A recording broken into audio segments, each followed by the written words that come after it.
विष्णु भगवान की जय, लक्ष्मी नारायण भगवान की जय। आज हम गजेंद्र मोक्ष कथा का हिंदी अनुवाद श्रवण करेंगे। श्रीमद् भागवत के अष्टम स्कंद में गजेंद्र मोक्ष की कथा है। द्वितीय अध्याय में ग्रह के साथ गजेंद्र के युद्ध का वर्णन है। तृतीय अध्याय में गजेंद्र कृत भगवान के स्तवन और गजेंद्र मोक्ष का प्रसंग है और चतुर्थ अध्याय में गजग्रहा के पूर्व जन्म का इतिहास है। श्रीमद् भागवत में गजेंद्र मोक्ष आख्यान के पाठ का महत्व बतलाते हुए इसको स्वर्ग और यशदायक कलयुग के समस्त पापों का नाशक, दुख स्वप्न नाशक और श्रेय साधक कहा गया है। तृतीय अध्याय का स्तवन बहुत ही उपादेय है। इसकी भाषा और भाव सिद्धांत के प्रतिपादक और बहुत ही मनोहर हैं। भाव के साथ स्तुति करते करते मनुष्य तन्मय हो जाता है। महामना श्री मालवीय जी महाराज कहा करते थे कि गजेंद्र कृत इस स्तवन का अंतर्भाव से पाठ करने पर लौकिक पारमार्थिक महान संकटों और विघ्नों से छुटकारा मिल जाता है और निष्काम भाव होने पर अज्ञान के बंधन से छूटकर मनुष्य भगवान को प्राप्त हो जाता है। स्वयं भगवान का वचन है कि जो रात्रि के शेष में ब्रह्म मुहूर्त के प्रारंभ में जागकर इस स्तोत्र के द्वारा मेरे स्तवन करते हैं, उन्हें मैं मृत्यु के समय निर्मल मति प्रदान करता हूँ और अंत्यमति सागति के अनुसार उसे निश्चय ही भगवान की प्राप्ति हो जाती है और इस प्रकार वह सदा के लिए जन्म मृत्यु के बंधन से छूट जाता है।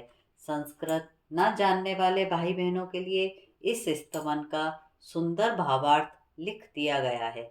आशा है कि आप इसका लाभ उठाएंगे और कोई त्रुटि हो तो उस पे ध्यान ना देकर मुझे क्षमा करेंगे। श्री भगवत गीता के अंतर्गत गजेंद्र कृत भगवान का स्तवन गजेंद्र मोक्ष कथा। श्री शुकवाच। श्री शुकदेव जी ने कहा, बुद्धि के द्वारा पिछले अध्याय में वर्णित रीति से निश्चय करके और मन को हृदय दशा में स्थिर करके वह गजराज अपने पूर्व जन्म में सीखकर कंठस्थ किए हुए सर्वश्रेष्ठ और बारंबार दोहराने योग्य निम्नलिखित स्तोत्र का मन ही मन पाठ करने लगा।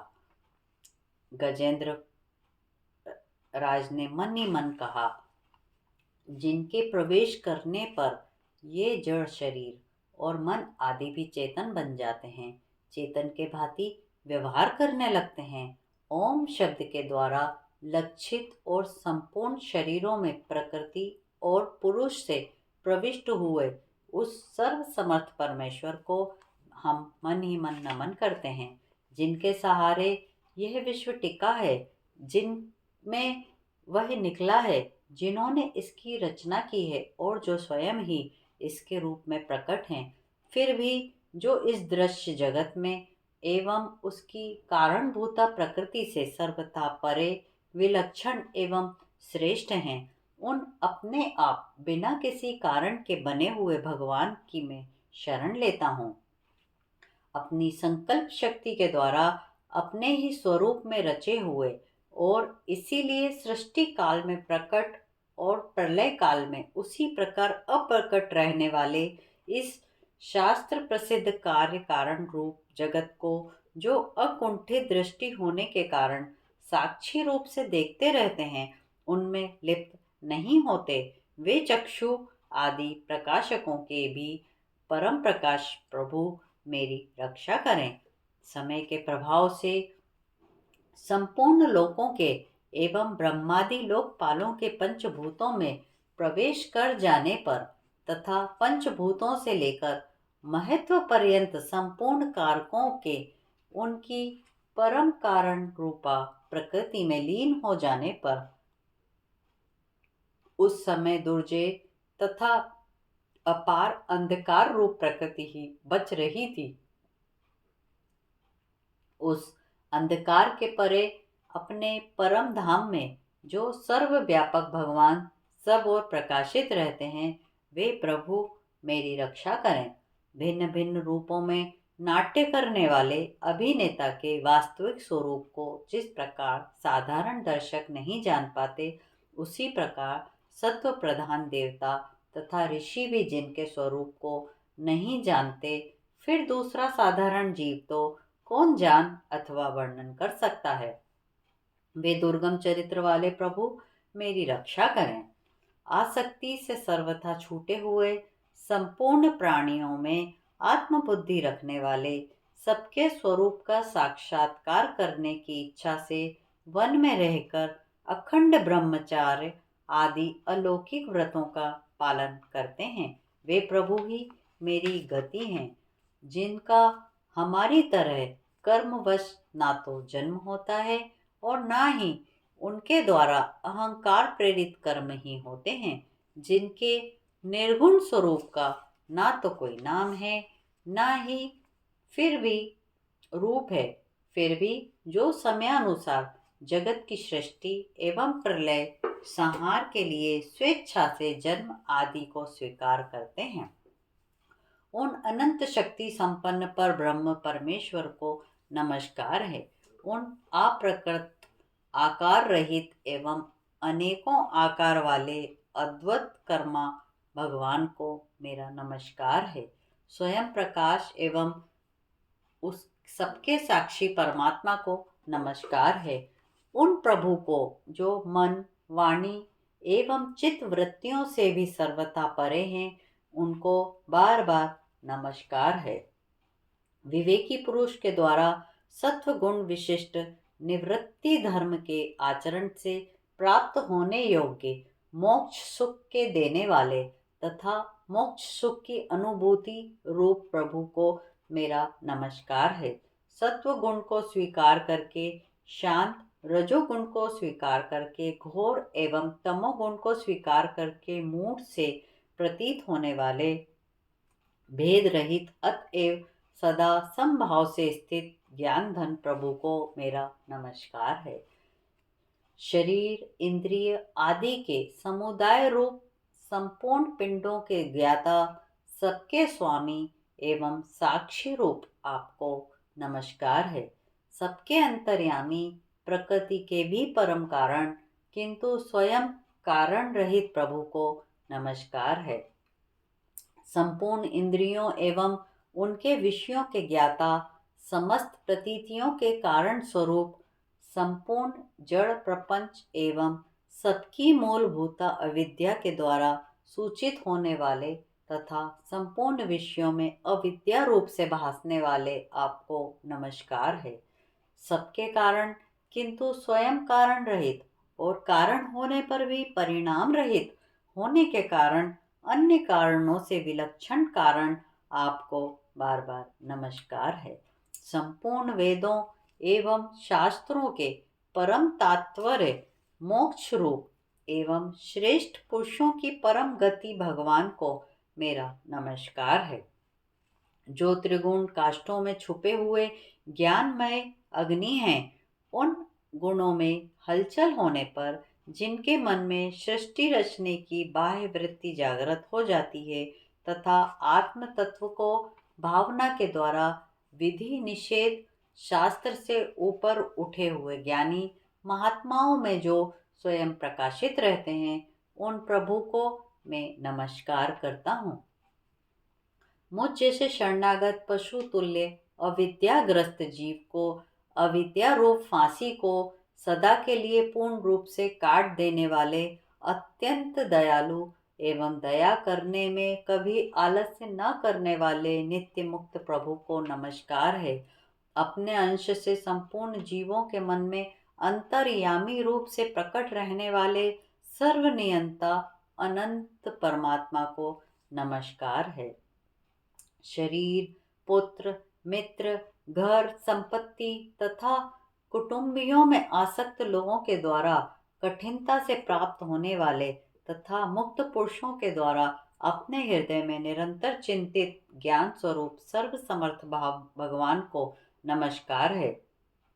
जिन्हें धर्म अभिलक्षित भोग, धन्य एवं मोक्ष की कामना से भजने वाले लोग अपनी मनचाही गति पा लेते हैं, किंतु जो उन्हें अन्य प्रकार के अयाचित भोग और अविनाशी पार्षद शरीर भी लगा देते हैं, वे अतिशय दयालु प्रभु मुझे इस विपत्ति से सदा के लिए उबार लें।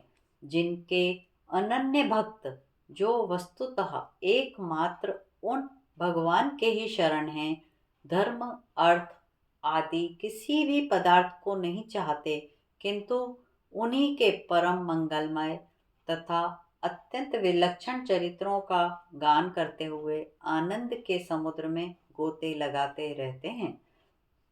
उन अविनाशी, सर्वव्यापक, सर्वश्रेष्ठ ब्रह्मादि के भी नियामक अभक्तों के लिए अप्रकट होने पर भी भक्ति योग द्वारा प्राप्त करने योग्य, अत्यंत निकट होने पर भी माया के आवरण के कारण अत्यंत दूर प्रतीत होने वाले, इंद्रियों के द्वारा अगम्य तथा अत्यंत दुर्विज्ञ, अंतर्रहित, किंतु सबके आदि कारण एवं सब ओर से परिपूर्ण उन भगवान की मैं स्तुति करता हूँ। ब्रह्मादि समस्त देवता, चारों वेद तथा संपूर्ण चराचर जीव नाम और आकृति के भेद से जिनके अत्यंत शूद्र अंश के द्वारा रचे गए हैं, जिस प्रकार प्रज्वलित अग्नि से लपटें और सूर्य से किरणें बार बार निकलती हैं और पुनः अपने कारण में लीन हो जाती हैं, उसी प्रकार बुद्धि, मन, इंद्रियां और नाना प्रकार की योनियों के शरीर, यह गुणमय प्रपंच, जिन स्वयं प्रकाश परमात्मा से प्रकट होते हैं और पुनः उन्हीं में लीन हो जाते हैं, वे भगवान वास्तव में ना तो देवता हैं, न असुर हैं, न मनुष्य हैं, न तिर्यक, मनुष्य से नीची पशु पक्षी आदि किसी योनि के प्राणी हैं। वे ना तो स्त्री हैं, न पुरुष हैं, न नपुंसक ही हैं, न वे ऐसे कोई जीव हैं जिनका इन तीनों ही श्रेणियों में समावेश न हो सके। न वे गुण हैं, न कर्म हैं, न कार्य हैं, न तो कारण ही हैं। सबका निषेध हो जाने पर जो कुछ बच रहता है वही उनका स्वरूप है और वे ही सब कुछ हैं। ऐसे भगवान मेरे उद्धार के लिए आविर्भूत हों। मैं इस ग्रह के चंगुल से छूटकर जीवित रहना नहीं चाहता, क्योंकि भीतर और बाहर सब ओर से अज्ञान के द्वारा ढके हुए इस हाथी के शरीर से मुझे क्या लेना है।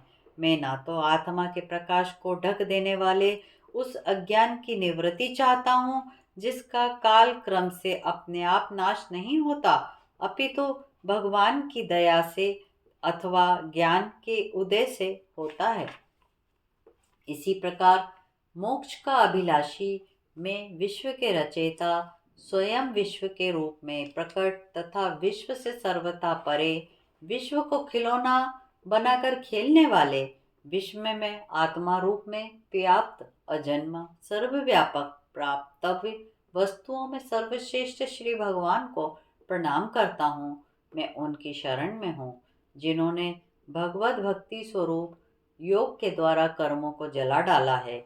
वे योगी लोग उसी योग के द्वारा शुद्ध किए अपने हृदय में जिन्हें प्रकट हुआ देखते हैं, उन योगेश्वर भगवान को मैं नमस्कार करता हूँ, जिनकी त्रिगुणात्मा शक्तियों का राग रूप वेग असह्य है, जो संपूर्ण इंद्रियों के विषय रूप में प्रतीत हो रहे हैं, तथापि जिनकी इंद्रियां विषयों में ही रची पली होती हैं। ऐसे लोगों को जिनका मार्ग भी मिलना असंभव है, उन शरणागत रक्षक एवं अपार शक्तिशाली आपको बार बार नमस्कार है। जिनकी अविद्या नामक शक्ति के कार्य रूप अहंकार से ढके हुए अपने स्वरूप को यह जीव नहीं जान पाता, उन अपार महिमा वाले भगवान की मैं शरण में आया हूँ। जिनके पूर्वोक्त प्रकार से भगवान के भेद रहित निराकार स्वरूप का वर्णन किया था, उस गजराज के समीप जब ब्रह्मा कोई भी देवता नहीं आए, जो भिन्न भिन्न प्रकार के अविष्ट विग्रहों को भी अपना स्वरूप मानते हैं, तब भगवान श्री हरि विष्णु, जो सबके आत्मा होने के कारण सर्वदेव स्वरूप हैं, वहां प्रकट हो गए।